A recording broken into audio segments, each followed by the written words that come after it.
Welcome to KRR kitchen. இன்றைக்கி நம்ம கிச்சனில் என்ன ரெசிபி பார்க்க போகிறோன்னா, நல்ல ஒரு அருமையான சட்னி ரெசிபி தாங்க. இட்லி தோசைக்கெல்லாம் ரொம்பவே அருமையாக இருக்கும். எங்கள் வீட்டில் தோசைக்கு இந்த சட்னி அடிக்கடி செய்வோம். ரொம்ப சூப்பராக இருக்கும். இப்போ வாங்க அந்த சட்னி எப்படி செய்கிறது நம்ம வீடியோக்குள்ளே போய் பார்ப்போம். அதுக்கு முன்னாடி நம்ம சேனலை இப்போ தான் ஃபஸ்ட் டைம் பார்க்குறீங்கன்னா சப்ஸ்கிரைப் பண்ணி வச்சுக்கோங்க. கூடவே பெல் சிம்பல் ப்ரெஸ் பண்ணி ஆல்ங்கிற ஆப்ஷனையும் ப்ரெஸ் பண்ணி வச்சுக்கோங்க. அப்போ தான் நான் போகிற வீடியோஸ் எல்லாம் உங்களுக்கு தொடர்ந்து நோட்டிஃபிகேஷனில் உடனுக்குடனே கிடச்சிட்ருக்கோம். இப்போ வாங்க இந்த சட்னி எப்படி செய்கிறதுன்னு பார்த்துடலாம்.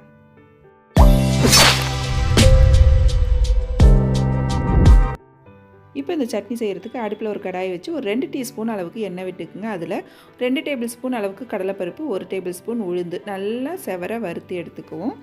நல்லா வறுபட்டு வந்ததுக்கப்புறம் இதில் காரத்துக்கு வரமிளகாய் சேர்த்துக்கணும். நான் ஒரு 8 வரமிளகாய் சேர்த்துக்கிறேன். உங்கள் காரத்துக்கு தகுந்த அளவு நீங்கள் சேர்த்துக்குங்க. நல்லா இதை வறுத்து எடுத்துக்குவோம். ஃபஸ்ட்டு நல்லா மிளகாய் செவந்து வந்ததுக்கப்புறம் இதில் ஒரு பெரிய வெங்காயம், ஒரு தக்காளி நறுக்கிட்டு சேர்த்துக்குங்க. இப்போ வெங்காய தக்காளி பழம் நல்லா வதங்கி வரட்டும். நல்லா நிறம் மாதிரி வந்துச்சுன்னா போதும். ரொம்ப நாளி வெங்காயம் தக்காளி பழம் வதக்க வேண்டியில்லை. ஒரு 3/4 வாசி வதக்கினோம்னா போதும். இந்த அளவுக்கு வறுபட்டு வந்ததுக்கப்புறம் இதில் ஒரு சின்ன துண்டு புளி சேர்த்துக்குங்க. அப்புறம் கொஞ்சமாக கொத்தமல்லி சேர்த்துக்குங்க. இந்த கொத்தமல்லி சேர்க்கும் போது டேஸ்ட்டு ரொம்பவே சூப்பராக இருக்கும். அதிகமான அளவும் வேண்டியில் ஒரு அரை கைப்பிடி அளவு சேர்த்திங்கன்னா போதும். நல்லா கொத்தமல்லி வதங்கினதுக்கப்புறம் இதில் 1 கப் அளவுக்கு தேங்காய் துருவல் சேர்த்துக்கிறேன். தேங்காய் துருவல் சேர்த்து ஒரு 2 செகண்ட் கலந்து விடுங்க போதும். அடுப்பை ஆஃப் பண்ணிவிடுங்க. ரொம்ப நாளி தேங்காயை வதக்க வேண்டியில்ல. இப்போ சட்டியில் உள்ள சூட்டில் இதை நம்ம கலந்து கொடுத்தோம்னா போதும். நல்லா எல்லாத்தையும் ஆற வச்சு எடுத்துக்கும். கொஞ்சம் கூட சூடு இருக்கக்கூடாது. நல்லா ஆற வச்சு எடுத்துகிட்டு அதுக்கப்புறம் மிக்ஸி ஜாரில் சேர்த்து நம்ம அரைச்சி எடுத்துக்குவோம்.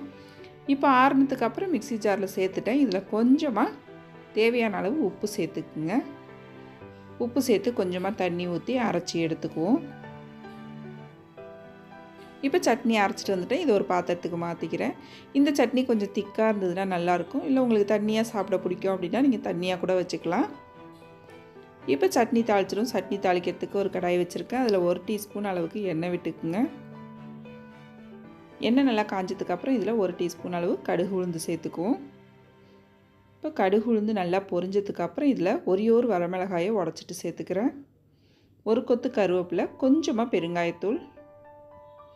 நல்லா எல்லாம் பொரிஞ்சு செவந்ததுக்கப்புறம் இந்த தாளிப்பை நம்ம சட்னியில் சேர்த்துக்குவோம். அவ்வளோதான், நம்மளோட சட்னி ரொம்ப சூப்பராக ஈஸியாக ரெடி ஆகிடுச்சிங்க. டேஸ்ட்டும் ரொம்ப அருமையாக இருக்கும். டக்குன்னு ஒரு 10 நிமிஷத்தில் செஞ்சிடலாம். இட்லி தோசைக்கெலாம் ரொம்பவே சூப்பராக இருக்கும். இந்த சட்னி ரெசிபி நீங்களும் ட்ரை பண்ணி பாருங்கள். ட்ரை பண்ணி பார்த்துட்டு எப்படி இருக்குன்னு எனக்கு கமெண்ட் பண்ணுங்கள். என்னோட இந்த ரெசிபி பிடிச்சிருந்துன்னா லைக் பண்ணுங்கள், ஷேர் பண்ணுங்கள்.